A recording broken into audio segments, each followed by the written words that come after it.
G'day guys, welcome to the Pumped on Property show. Now, if you're anything like me and Simon, you're like ecstatic about a new year, you're ecstatic about what could come this year, and that's what the majority of this podcast today is going to be about. How can we win 2022? I'm really excited to just get stuck into a new year and look at some different goals this year. Rather than the financial ones, I've got a few more personal and physical goals that I'm really looking forward to achieving. But you know, in today's video, we get into the nitty-gritty of how to really set and achieve goals, talking about where you're at right now, where you ideally want to be in the future, talking a bit about the things that may have held you back, and also how you can just find that confidence to get out there and do what needs to be done to achieve those goals. You know, we just want the best for you in this new year, and hopefully this video, this podcast, however you're listening to it's a bit of motivation to get out there and become that best version of yourself. But we hope you enjoy. Cheers, guys.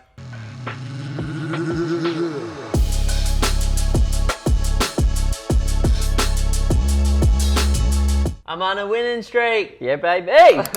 Charlie Rocket, my favourite man in the world right now. What's he got up to over the past 12 months? Is he just still giving away cash? Just giving mad cash away. He's now been on Oprah a couple of times. No way. He's just blowing up. So anyone who hasn't been following the Charlie Rocket story in America, if you want some positivity in your life, this guy was like an ex-record producer that looked after like 2 Chainz and some of the big gangster rappers. Yes. And was super overweight, decided he won out of it when he got brain cancer, has completely changed his life. Like, he's apparently like moving through the cancer, which is insane, ran marathons, and then he started this dream tour, which is basically him raising money and just going and helping the most random people in need. And it's like just absolutely blown up from nothing because he's just serving the world in the best way. Isn't that a crazy thing to think about, right? That, you know, you get dealt this shithouse set of cards, you know, brain tumor, brain cancer, like that's as bad as it gets sometimes. And, you know, rather than just going fully into the negative side of that and down that path and like, you know, playing the victim and just focusing on that, he's just like, well, hey, if I've only got a finite amount of time left, it's limited, I'm just going to give it all back. Like, I'm just going to give it all away. And then he's actually now living his best life. And maybe that shift in his mindset to be more positive has actually allowed him to overcome this thing a bit easier. You know, he helped this guy recently with cerebral palsy, I think, who was like a fashion designer, launch his own fashion brand. And the guy made like $250,000 in the first 2 days in pre-sales. Like, unbelievable marketer, eh? He helped this little girl who was baking some stuff make 450 grand in the last 2 weeks. Like, he's going viral and everything he's doing because it's coming from such a beautiful place. So it's so inspiring. I want to start 2020 with that vibe. I think 2022. Sorry. Let's forget about 2020 and move into the twos. Move into the twos. Like, my headspace, and I think all of ours, is almost everyone's gone through mental health issues over the last 2 years, physical health issues, or just social issues, not seeing mates, not seeing family members. And it's like 2022, I think, to set this podcast up is the start of the proper change. Like, I agree. think people and the whole world, I think, is going to go, if we can get past this virus, into an incredible party, an incredible time, and fuck, like, let's just have a crack. Man, that's where my head's at. Yeah, I'm so excited to see what's going to happen and the way that the sentiment is around the world. Like, I already know so many people, like Mum, Auntie Jewel, Uncle Tim, Auntie Nick, like they've already planned like 3 or 4 trips going overseas. You know, I've talked to a bunch of friends. You know, Geordie's heading over to Sri Lanka as soon as he possibly can. Got some friends that are going over to Japan as soon as they can. Like, so many people in my immediate life are already just like, nah, I'm sick of it. It's time to go. I'm just going to go enjoy my life. Put me first, because I think a lot of people have just put other things in front of themselves over the last couple of years because you're kind of forced into that situation. Without a doubt, man. So in terms of what's going to make 2022 the best year of your life, and that's honestly what I want it to be for me, for my family, and for everybody in our community. The best year of your life in savings, in real estate, in your personal life, in your health. Like, you know, what's that look like, man? And where do people even start with that? Because it's like, achieving things is okay, and moving the dial towards goals is cool. Like, we all need something to work towards, but it's like, it's the in between that I think is the art and the science of like what makes you and I consistently perform in good times and really shit times as well. 100%. I think where I'd like to start there is just, looking internally first, looking at where am I at right now? Where am I at financially? Where am I at physically? Where am I at with my relationships? Where am I at with myself? Am I, being a little bit more reactive at the moment? Am I finding myself in flow a little bit more often? Am I hitting my physical targets? Am I hitting my financial targets? Like, before looking outward as to what you want to achieve, look inwards as to where you're at right now, how you're feeling, and then it will help you and it will guide you to what those decisions, what those goals should be for the year ahead. So I like to always start with yourself, like always start internally, because every time I've done that, it's kind of guided me towards what I should be focusing on. I love that, man. Like, if I think to that, one of my really good friends in Sydney, who's a part owner in the Entourage, that big personal development business coaching company, sort of did this to me when I finished uni and I was working in IBM in Sydney. He's like, exactly that. Like, we talk about it so much from a property perspective. Like, look at your savings, look at your ability to save, look at your equity position, look at your super, look at your stocks, and just take a financial health check. And that's so easy to do, but he went so much further. He went, well, what are your key values? And for me, I went, my family, my health, my business, creating long-term wealth, and helping other people. Like, they're the big rocks in my life. And then what he did is he got me to draw a scale for each of those key values or parts of my life between 0 and 10. 0 being me living my worst life in that category and 10 being my best. And then he got me to go through the process, and my wife did it too, of charting like where I'm at. And it's really funny because sometimes when you look at your overall life, you're like, I'm really not liking it, or I'm loving every single part of it. But then when you actually break it down into key areas and map it out, you're like, I'm saying I'm like loving every part of my life, but I feel like I'm a 3 at health at the moment, or I'm a 1 at mates, or I'm a 10 at mates, but my wealth position's suffered in the last 2 years. It's so hard to find that balance between all of them, because more often than not, to get any of them up to a 10, you've just got to give it your all. You've got to focus your attention on that one thing. How did you go, like, trying to get, a 3 up to, say, an 8 or something like that? Did you go through that? Yeah, so what I did was I realised really quickly that my work at the time was like a 1, and I was really not enjoying being there. I realised that my health, because I was around all my old mates, I was still young, I was partying way more. Much. Just, not looking after myself the way that I wanted to. My relationship with my wife at the time, who was my girlfriend then, was like not good, because she'd transitioned from Queensland to Sydney and was just hating it and was struggling to like find her feet. So we actually decided after doing it that we were really unhappy, and rather than just running away, we went to Bali for 2 weeks, and I completely stopped drinking over there. I started training every day, started surfing like twice a day, spent heaps of time and reconnected with Lisa.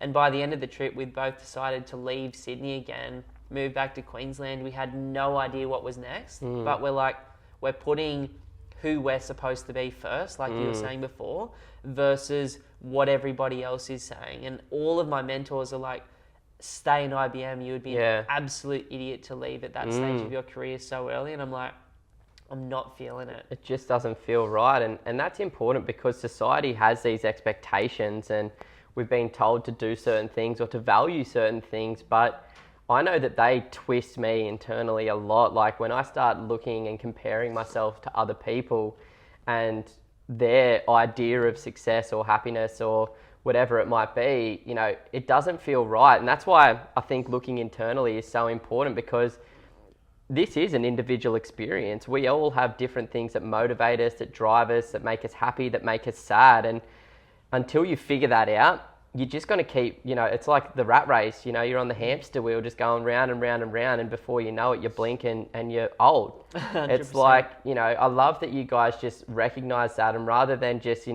fighting through it and going, this is what we should be doing because my mentors have been telling me to do this, my parents have been telling me to do this. It's like, completely disconnect. Let's go to a third world country, which immediately, as soon as you get off the plane in Bali, you're just like... Perspective, right? And then doing all of those right things, it just allows you to find yourself again. And when you find yourself, I feel as though that's when you generally start living in that flow state. When you're doing things for you, it generally allows you to live in that flow state. And what I find is the byproduct of that is when you're looking after yourself and when you put yourself as number one. And I know, you know, when you have kids and stuff, you've always got to put your kids first, but it's like, unless you're being the best version of yourself, how are you meant to help anybody else? Completely, bro. Like, full circles help other full circles, and full circle people are people that change the world for the better.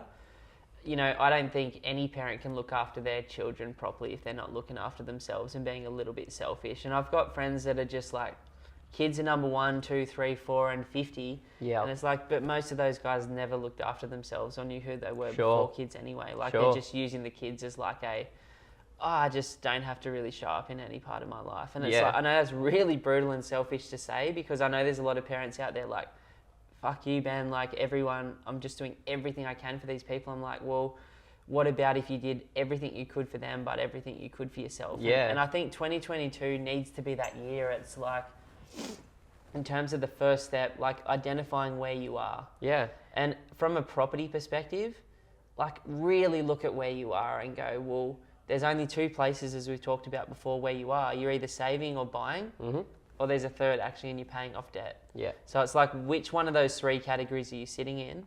And I think it's a perfect time to sit down and look at this, you know, end of a weird, like the weirdest couple of years in living memory, like in our life for sure, like weirdest time. And you get this opportunity at the end of the year where you feel as though you can kind of reinvent yourself, you can reinvigorate yourself, and it's a time for reflection, it's a time for setting goals into the future.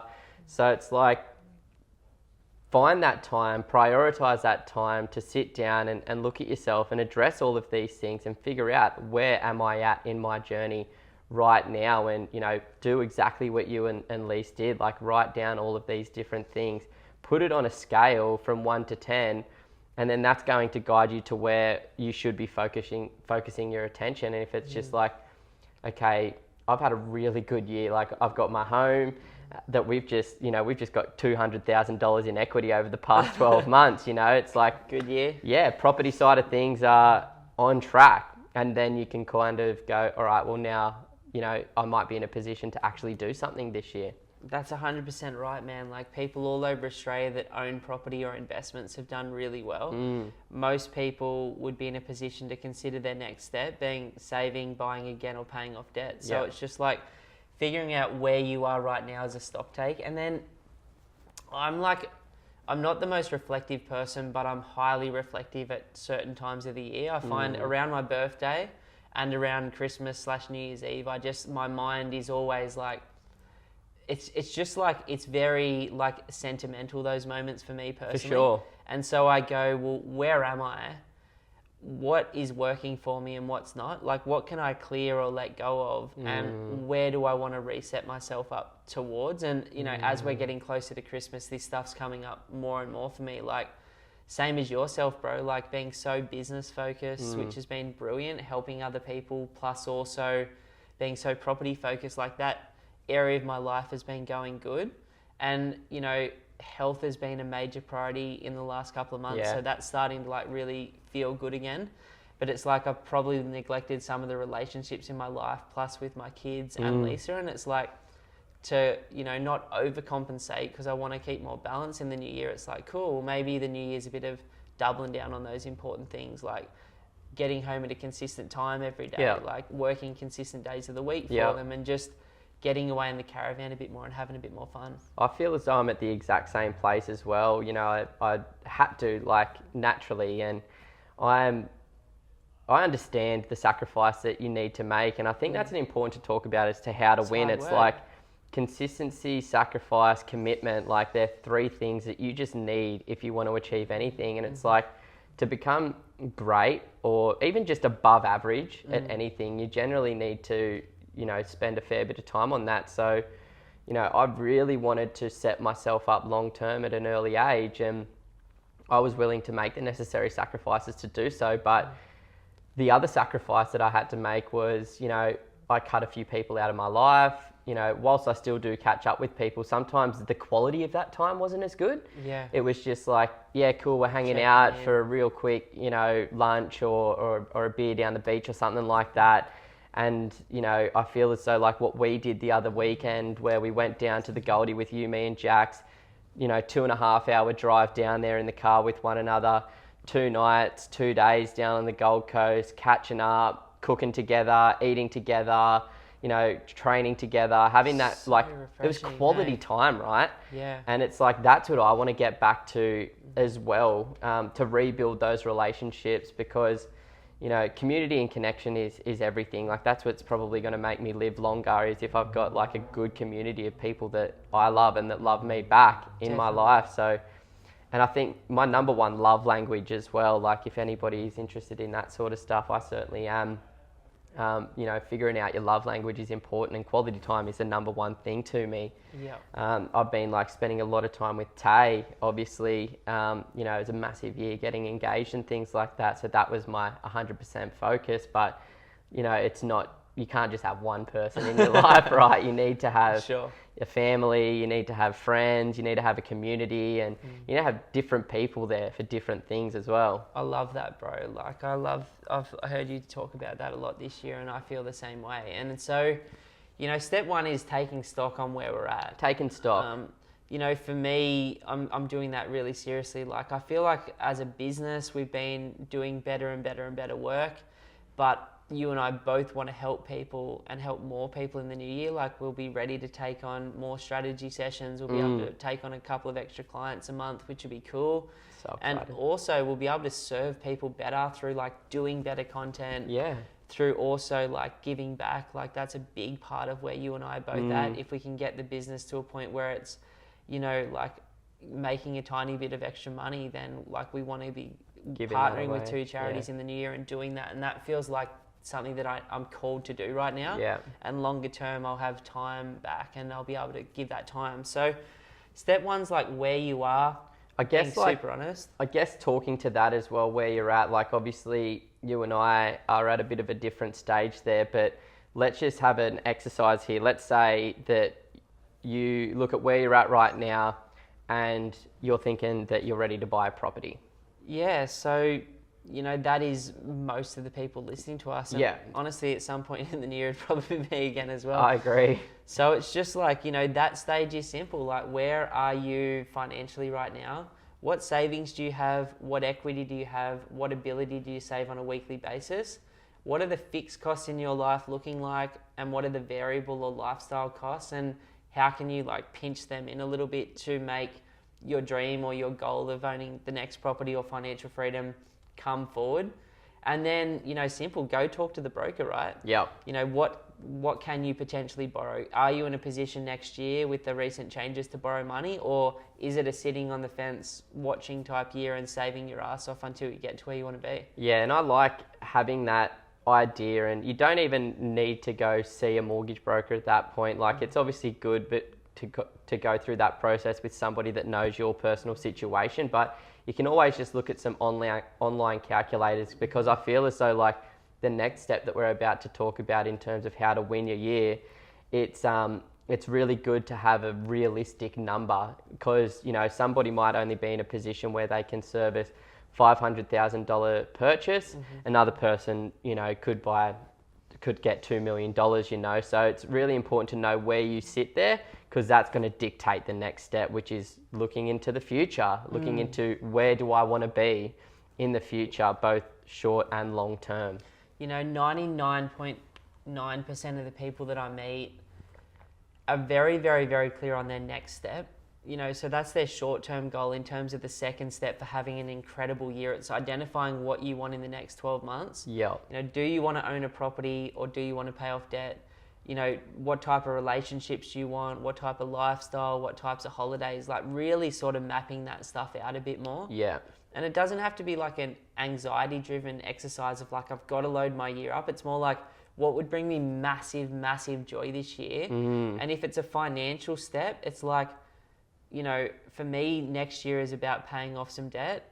and I'm not going to say I'm not going to buy a property because I might. I'm just saying at the moment that's the core focus of my portfolio stage. It should be as well, like Yeah, based I'm on at your consolidation strategy. phase. Like it's a strategy that you've been working away on, and that's the stage of the strategy that you're up to. Yeah, so like I went through 11 years of accumulating properties and then a sell down phase and then a second sell down phase. And now it's a case of, okay, like I move into consolidation. I've got enough properties to give me the money that I want passively in the future. Now I've got to bridge the gap and get there faster through paying off the debt. But I don't like just going, I want to buy a property in the next 12 months. Like I think to identify that 12-month goal, it's about looking longer term than that as well. And like that's where, you know, we spend a lot of time. Like our personalities naturally are driven towards thinking about the future. Like we enjoy that. We're goal-oriented people. Like who doesn't enjoy that, guys? Like if you're listening to this and you're not like that, like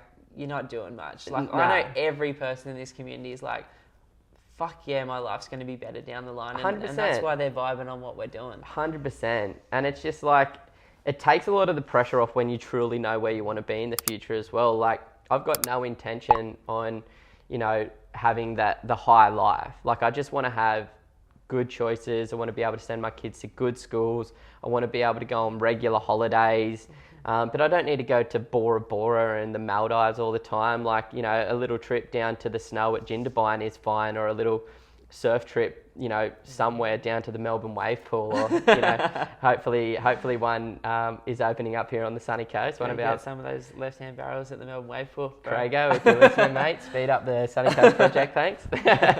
But it's not about like living that high life. And when I actually thought about the future that I wanted to live, it actually took a hell of a lot of pressure off when I realized that I'm not looking to be like, you know, super well off. I'm just looking to have, you know, a 6-figure income coming in, rain, hail or shine. I know that might sound a lot to some people, but you know, it's just above the average wage really. And it's just to have that slightly above average life where I can send the kids to the better schools, where I can, you know, go on those holidays and have a little bit more time for myself, where I can spend time every single week doing my hobbies, making sure that I am clocking in 2 to 3 surfs a week, making sure that I am, you know, clocking in 2 to 3 surfs a week. The number one priority is surfing in 2022 for me after not surfing for 6 months this year with my injury. You must be missing it so much. But I love hearing that, man, because when I looked at my short-term goal, it's, again, like I said, it's quite easy to identify what's coming next. But when you look at the longer term, what me and Simon have both realised early in life, and I encourage people to seriously think about this for yourself, is what type of life do you really want? Like, do you financially? really want? And what I've realised is if you want to be worth, anyone can be worth millions of dollars. It's super easy. Just buy investments and slowly pay them off. And, you know, over 30 years, you're going to be a millionaire. And a lot of people listening to this are already at that point. A lot of people listening to this are like got great wages that they can transfer into passive assets. It's, if you want to be worth big money, like tens, hundreds of millions of dollars, it requires 60 to hundreds of hours a week worth of input. And so it's like Simon and I both realised that we want to be wealthy and we want to have choices, but I want to be passively wealthy. I don't give a shit how much I'm worth. I care about having, for me personally with the 3 kids, a couple of $100K per year in about 15 years time coming in for life. And it's like, how good would that be? Like, how good would it be to get out of bed and know that you made $4,000 that week without even getting out of the bed? You know what I mean? Bro, it's like, it's a dream. You can surf every day. You can bust your ass and work really hard. You can start a charity. You can work for a charity. You can drop your kids at school every day. You can go to all of their sports. You can do whatever you want. And most likely, like, you're not just going to sit at home or sit on the beach every day. You're going to do something that contributes and brings in more income. Yeah, and I think that to recognise that, it's like the person that you're going to naturally become to achieve that level of financial independence, financial freedom.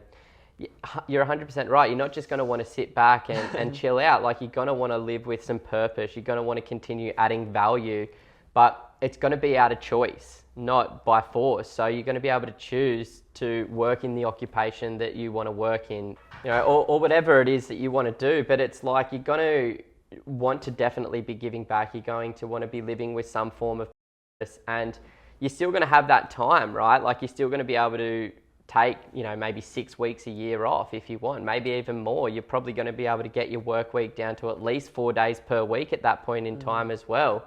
But it's just important to recognize that like it's not about getting to that level just so that you can stop everything. It's about getting to that level so you've got choices for the rest of your life, so that you can live more independently and not rely on your job or your boss or the market or the banks or any of these people, because you've got 100% control of your life, of your destiny. I've talked to you about this heaps before off camera, man. There's really two choices in this society to be free. One is to be free and not give two shits and not serve anyone and just look after yourself and be on Centrelink in the middle of the bush somewhere. And to me, that's cool. But like as someone who was on Centrelink for 4 years at university, that wasn't really contributing much. Like it's not for me. It's not my personal path, and I don't think it's many people's paths. It's not the 70s where you can just drive around Oz and the government doesn't know where you are. Yeah. And get $500 a week to surf all year round. Exactly. And the other option is you figure out a way, whether it's through property, stocks, crypto, a business, or a really high paying job, to figure out financial freedom. For you and I, it's like we've got good jobs, which is just the average wages or a little bit above, but we're channeling that into financial freedom. Yeah. And it's like through property investing. And so it's like that's the other way out. And it's like if the average person starts work at 18 and finishes at 70, what's that? Like 52 years. What about, like, what would life look like if you got out at 35 or 45 or 55? Yeah. Like, what would the quality of your life look like? What type of contribution you could have? And so I've chosen that option. I'm definitely prepared to work till I'm 70 in passion, but I'm not prepared to work till 70 for a paycheck. And that's the huge difference, man. And so setting these goals, it really starts with financially a dollar figure. A dollar figure, yeah. 100K, 60K, 200K. Yeah, whatever it needs to be. And you can, as you said, like in step one, where are you at right now? You should have already figured out what your fixed and variable costs are. And you can, figure out what that bottom level is going to be. And then, you can look at your wage and then, okay, that if you're not too sure how to set it, it's like, well, maybe I just start at your wage because clearly that's enabling you to live at the moment. 100%. Like when I was at uni, we did this exercise. I got selected for this little program in Australia, which was the Sunny Coast University's Innovation Centre, partnered with the guys at MIT in the States and Harvard. Oh man, and it was I remember that. Fucking crazy. It was like the most life-changing thing that I'd done until that point outside of travel, because it was like, oh, business is just a process. Business is just technical tools, and my brain just works like that naturally. And we did this process of like any goal or business plan is just choose the goal, reverse engineer the steps back.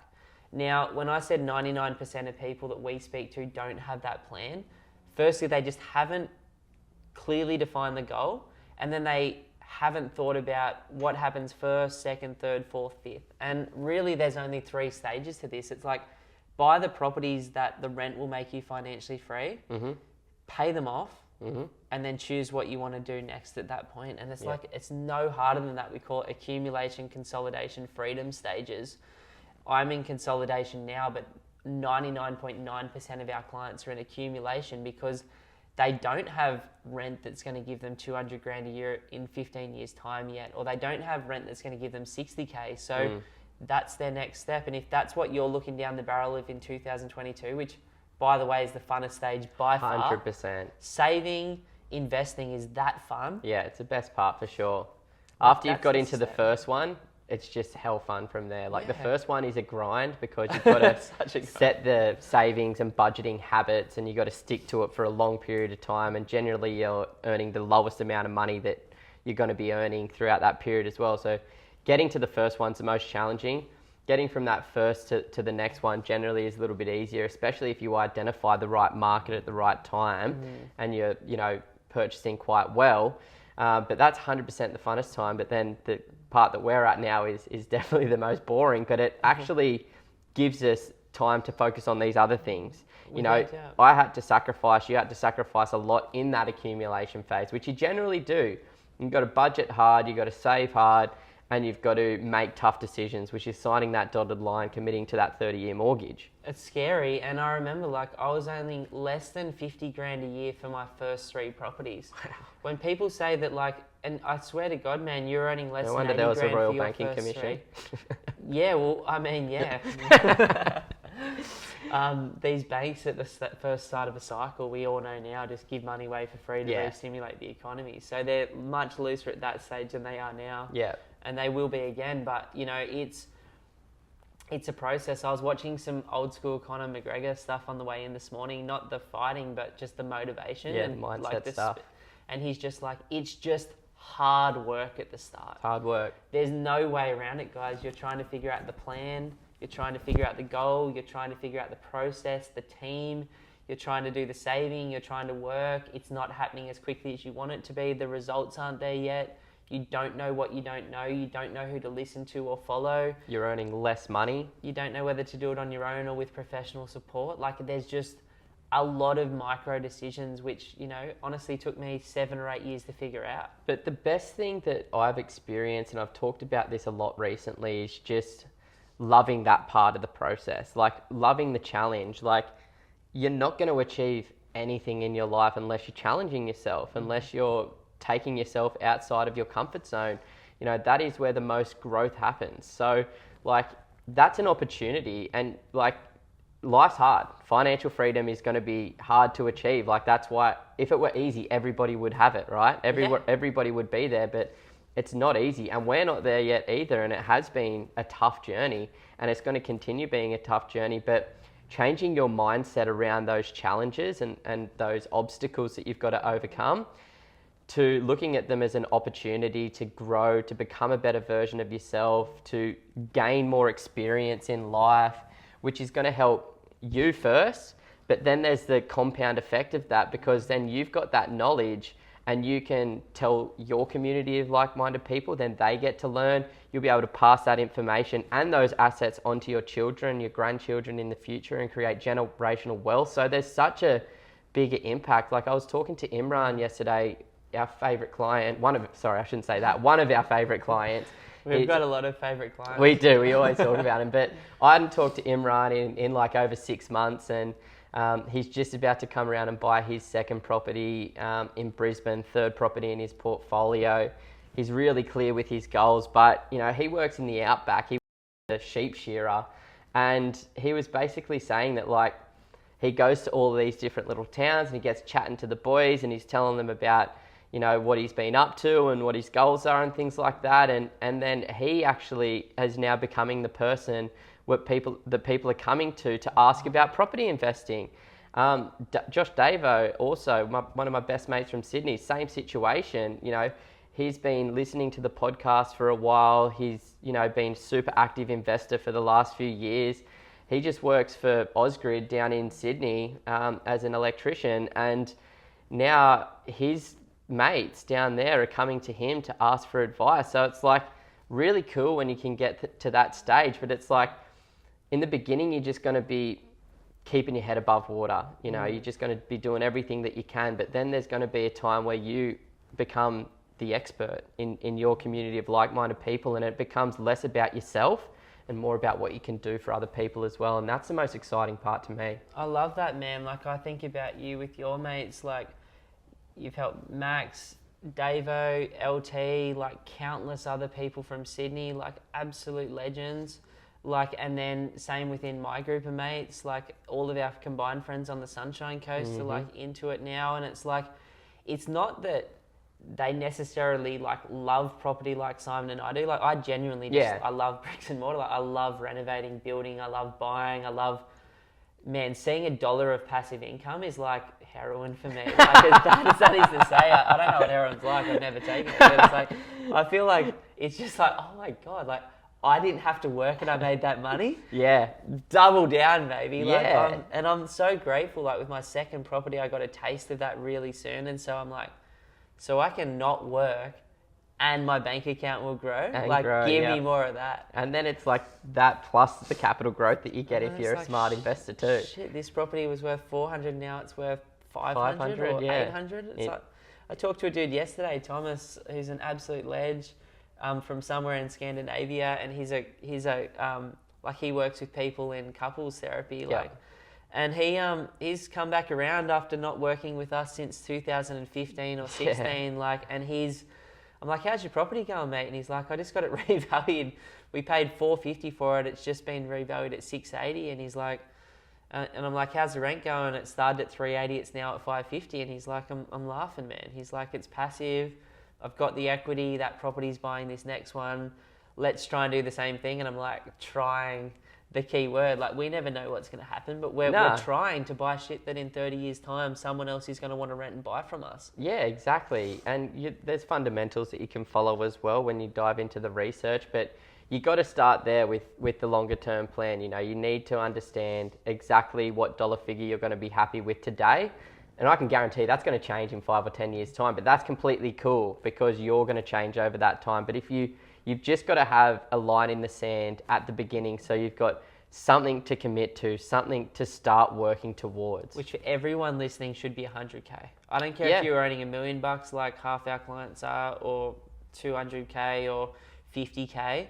Start with 100, because once you've got the skill set to do that. Exactly. Yeah. And I think the next phase, which is what a lot of people avoid because nobody likes looking at what they're bad at. But the next thing is understanding what the hell has been holding you back for so long.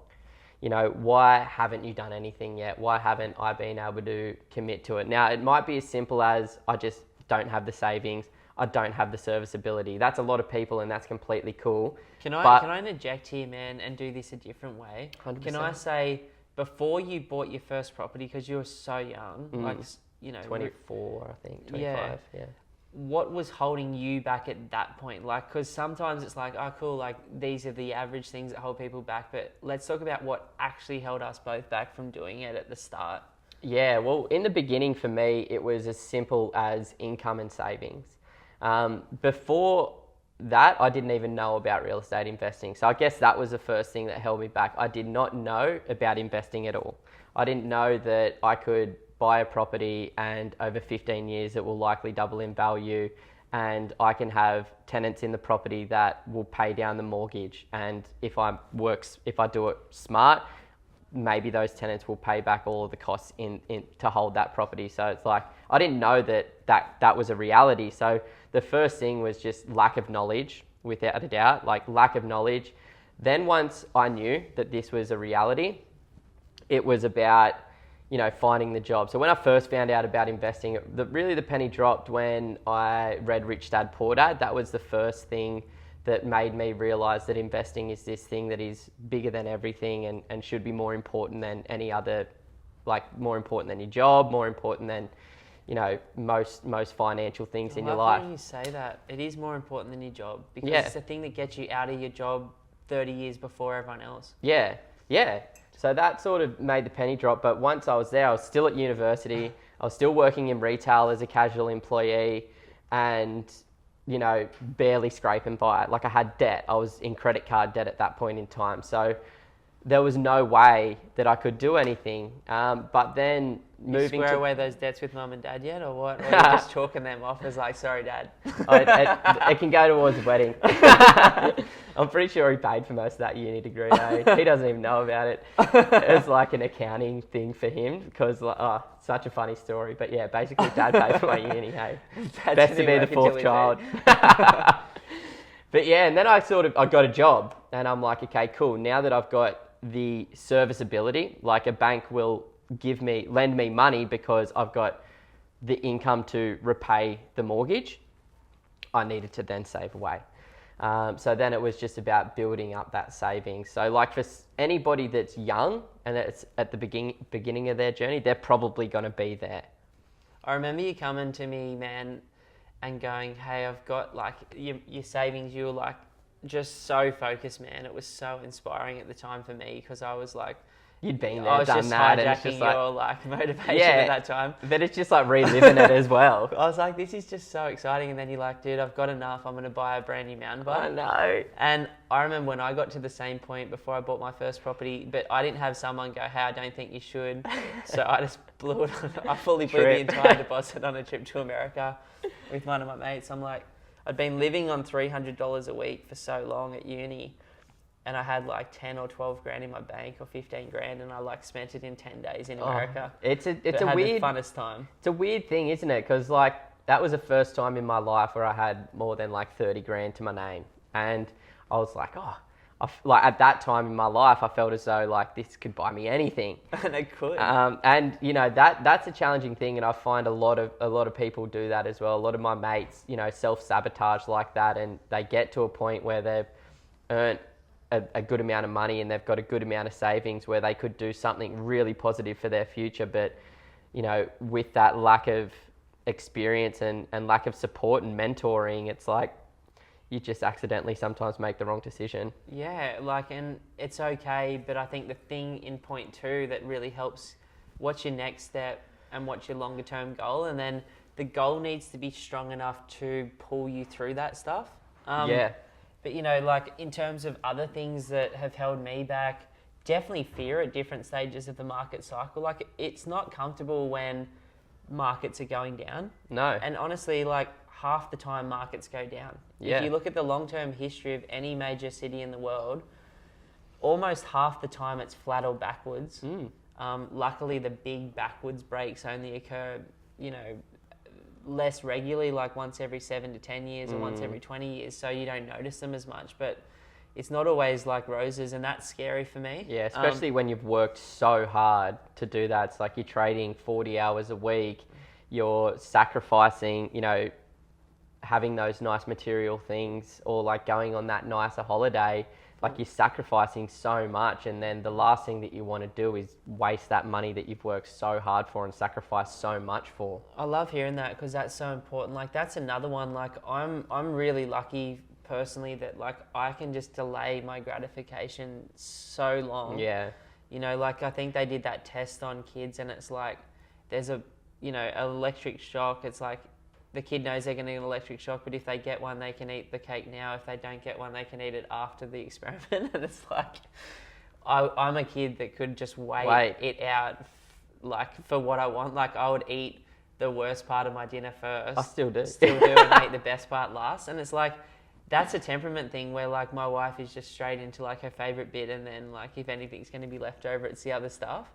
But it's like, regardless of where you sit with gratification, like it is a challenge to just, we had only one car until so recently. Like we had like, I was so happy in the homes that we're at and the rentals that we're in, but like I delayed for like 11 years the home that I really, really wanted to be in. Like it's just clothes and things like that as well, man. Like you know, you've always, like, you even tried to start a clothing company one time. Like you enjoy, like, it's not like a egotistical thing. Like you just enjoy nice stuff. Like I'm definitely an aesthetic person and such a visual person, and I like, part of feeling good is like looking nice. But luckily, like AS invented the company that I wanted to invent. I can get the best shirt for $20, and it's like, but that's a challenge for me. Like it's a challenge for everyone. Like especially as it got a bit more serious for me when kids came in and the expenses were up and I wasn't able to save as much, and we went down to one income as a household. Like that was definitely a challenge too. Like there's a lot of parents out there listening to this, and it's like, it's not only hard to delay your gratification and to do something that's scary and new, but it's like when you're the parent and your decision defines your kid's future, and you're going to work every day to save money to invest, and that investment, if you've made mistakes like I have, doesn't always work out, and you feel like, fuck, I haven't just scared myself, I've actually like taken time away because of the financial loss as a result of that decision, which is why I'm so much of a data geek now. It's like I want to know what's going on, not in a crazy way like I used to, which was every single day, every single night, every single lunch break. You know, that was just fear. but in a way, like, I want to know what CoreLogic's saying every month. I want to know what HTW's saying. I want to know what CBA's saying. I want to know what Buffett, any new video's saying. I want to know what Ray's said on YouTube, like Ray Dalio, that is. I want to keep across what Phil Anderson's at, not because of like, oh my God, I'm scared of the world falling on its head, which I know happened in 2020, almost half of 2021. It's more like, I want to make sure that my time and my money is best spent setting myself up with time so that I can enjoy it with my kids. Like it's hell selfish, but it's like, for them, they need the best version of me. All of the great philosophers say, knowledge is the best investment. And the reason being is because it will actually help you overcome the things that hold you back. So like, if you want to overcome the things that have held you back, just learn more, listen to the pros, listen to the people that are where you want to be, that have done what you want to do. Like, the best thing about living today is the fact that everything is at our fingertips. It's just whether or not we're willing to give it the time and dedication to figure those things out. But like, all of the challenges that I've experienced, the only thing that's enabled me to overcome all of them has just been knowledge, like learning from them. And not running, bro. Like, I've seen you in the last 5 years just stand in so many uncomfortable positions that I've put you in, that you put yourself in, that the market's put you in, that your stage of accumulating's put you in, and you just stay. Yeah. And that's a really strong character thing. And I think most people listening to this have that same thing. It's like, I'll see this through. It's a really strong desire for a better life in the future than I have today. Not that today's bad, that tomorrow I want it to be better. It's like, that's such a pulling force that it's no matter what you've got to overcome, you can overcome it, because the ends justifies the means. I love that, bro. One of our new clients had just come in, Billy, that you brought in. Like an absolute legend. I think he's 25, 26. I think I'm not too sure exactly his age, like around my age, 20, 28, like late 20s. Late 20s. And he's got a partner now. He was a Sparky, I think, working away in the mines. And then he decided that like he wanted to get something out of that. So he saved up and bought a house in Budgem on the sunny coast for like the 500s, which is now worth 800. And he's getting mad rent per week from it. And that property's gone up so rapidly, and he's continued to save money with his partner, that he decided to leave the mines, is gone into something that makes him feel good, which is social work and like, what's it called? Like NDIS support work.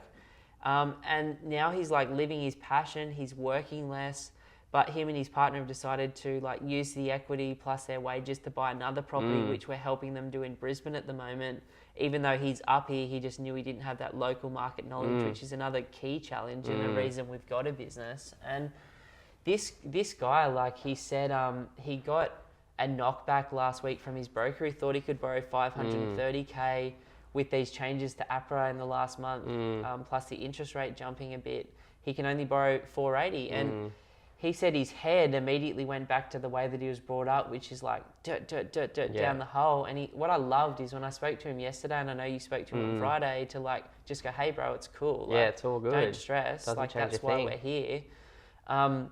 He was like, dude, I just opened my journal, I wrote it all down, and like 2 days later, I feel amazing. I'm ready to go again. And just us even having his back and going, dude, we're going to buy the exact same thing we're going to. It's just going to be 50K cheaper in the same suburbs. Like, just don't stress on it. He's like, and having a good mental health plan for himself. And he's like, I just went training, I journaled, I feel good. It's like, it's not that life isn't stressful or hard and this isn't a hard journey to financial freedom. It's the resilience that you build up against that and how quickly you bounce back from being told for a year that you can't borrow or not having savings, or your property goes backward by 15% for a year and you think that's a trend as opposed to that's an outlier year and over 20 years it's going to still double in value. Like, that's what I love. And I think that's the strength that we give our clients, to support them through the challenges. Like, yes, we get them a better property in a better suburb for a better price through our relationships, but it's like the team of advisors, like,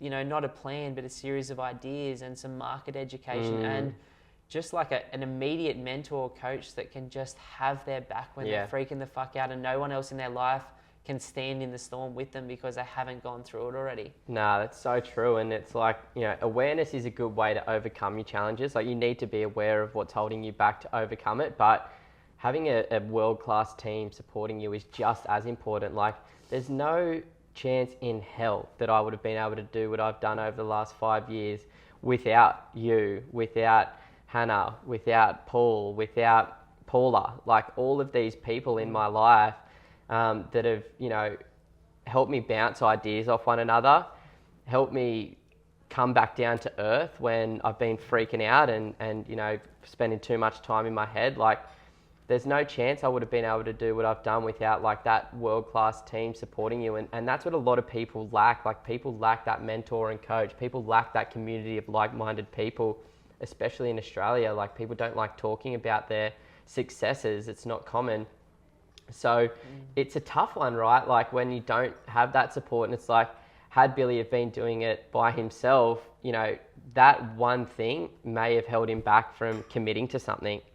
And, that could have cost him 50K over the next 12 months, who knows, but it could have. And the compound effect or the roll-on effect of like inaction can really dramatically hold you back. And it's just like, when you're sitting here in your 30s or 40s and it's like, okay, I'm staring down the barrel of another 40 years worth of work, what does this decision today have on where I want to be in the future? I love that, man. It's the absolute truth. It's like, I was watching this epic series on Amazon over the weekend. It was like the history of the English Premier League. It was so good. It's like a 4-part series about how Murdoch started it almost. Sick. And just, it's crazy good. But one of the coaches is like, you can't, a turtle can stay in its safe shell, but it's like, for it to move, it has to stick its neck out. And it's like, it's sort of like that thing. It's like, we can stay safe and we can play it safe. And what I say to those people is like, is it riskier to buy 1 or 2 quality investments over a 10-year period and hold them for 30 and get financially free over 20 years if you've got the right plan? Or is it riskier for yourself and your identity and for your soul and for the person you are and your relationships to work for the next 40, 50 years? It's like, the beautiful thing about human nature is we can pre-play things in our head before, and we've got social proof of decisions. So I always think about it like this, because health is the foundation of everything for me. It's like, at 20, like, there wasn't a huge difference between me and my friends in terms of like, we're all healthy, we're all moving heaps still, like our lifestyles were good. Even if you get on the piss once a week, you're dancing for 5 or 6 hours and burning it off, and like, try and dance for 5 hours. Like, it's a full workout. I've actually done that recently. Like, I got home from work after a big day and Tay wasn't home. I just like got into the garage. It was a hot day, cranked the music like as loud as I could, and I did like a 45-minute dance. That's sick. And I felt so epic at the end of it. Like, the endorphin release was amazing. Like, I was doing the stupidest stuff that I would never do, even if anybody was around. Like, it's so funny. And like, man, I feel as though like dancing's just one of those ecstatic things that can just like completely change your state of mind in one minute. I love that, bro. That's so sick. So true. Anyway, was it a good workout? Yeah, it was. I was full sweating, but you know me, man. If I walk, I sweat. I'm a little pig. But it's hot in here. There's like 3 air cons at 15 degrees right now. It's so hot. Seriously, I probably got like a back sweat patch.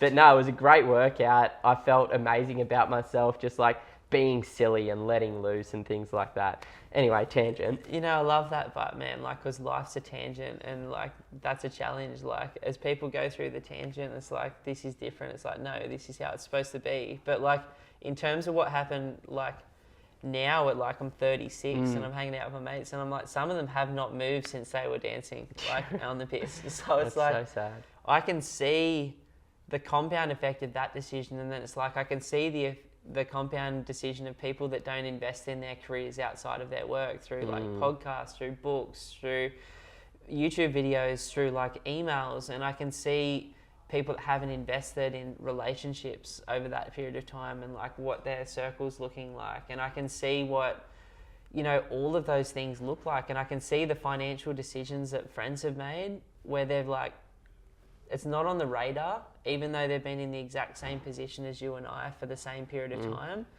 And it's like, it's not even like what's happened to this point, because we're young and everybody's got time. Like, to just, 50 is a really good age to be getting started, but 35 or 25 is a simpler age if you want to get free sooner. Yeah. It's just like more time. It's more time, but it's like the effect of like not thinking about what that could look like. Like, there's so many tradies that we work with, and almost the entire motivation for all of them is, I've seen this dude at 55 on my site that is still busting his ass and breaking his back, that hasn't figured it out yet. And he's telling these kids every day, don't do what I did, like invest, you know what I mean? Like, sort this out. And Seriously. like, you just don't want to be 60 or 70 living with the regret of not moving, of not investing in your relationships, of not setting yourself up financially, and not serving the world as your best self. Yeah, like, it's regret, man. The only thing that's guaranteed to happen is you are going to get older. Time is going to speed up, and it's going to end at some point in time. Like, it's going to happen. How you choose to live that time is entirely up to you, entirely up to yourself. And it's like, you can do nothing and just keep working and busting your ass, and then at some point in time look back and have that regret. Or you can challenge yourself and throw yourself in the deep end and give it a crack and do something. And then that's the last thing that we wanted to sort of touch on today, which is like, the last thing that you need to do to win next year is do something. Like, what is your next action step, and take that action. Like Tony Robbins talks about it, that the difference and the value in the difference between inaction and action is absolutely everything. It's like, once you've figured out where you're at right now, once you understand where you want to be in the future, what you want to achieve over the next 12 months, once you've then looked at like what may be holding you back, and you've strategically tried to overcome some of those things by surrounding yourself with different people, by listening to the podcast, by reading the book, whatever it is, then you're finally in a position to go, all right, now I've done all of the work, it's time to move, let's go. I love that, bro. Like, one of my really good friends said to me recently is like, you're so good at planning, like, what is your secret? And I'm like, dude, executing the plan. I'm not good at, I'm actually pretty good at planning, but I'm like, I do way more upfront than most people do.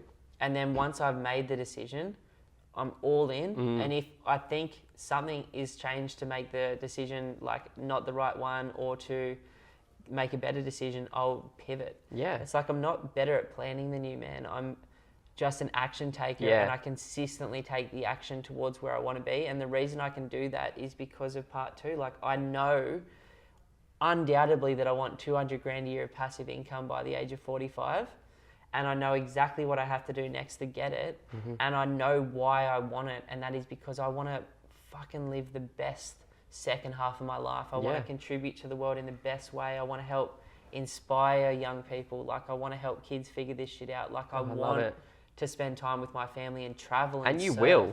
Like, you say that you want. The cool thing is with you is you will do all of those things 100%. Because of the habits that you've created, because of the experience that you have now. It's like, it's not even a want anymore. Like, it will happen for you, which is so exciting. And I'm the same. Like, I've got a bit of a different perspective. Like, I've done a lot of meditation and thinking about like the type of person that I want to be, the values that I want to live by, the life that I want to lead. And for me, like, what I've recognized is that like, I'm probably only going to get one chance at living on this earth. And like, I know I'm going to get a bit spiritual here, and I'm sorry for people who don't like this shit, but it's me.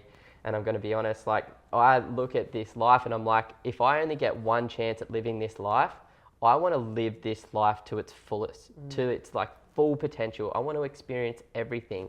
I want to have a family. I want to have kids. I want to travel. I want to go snowboarding. I want to go surfing. I want to go fishing. I want to invest. I want to start businesses. I want to learn more. I want to meet new people. Like, I want to experience this world to the fullest, so that when that time comes, when it's the end of my time, I can look back and go, I'm ready to move on to whatever is next. Because I've lived my life. There's nothing left to give. Like, I've given it all in this life. I've enjoyed it. There's been plenty of ups. There's been plenty of times.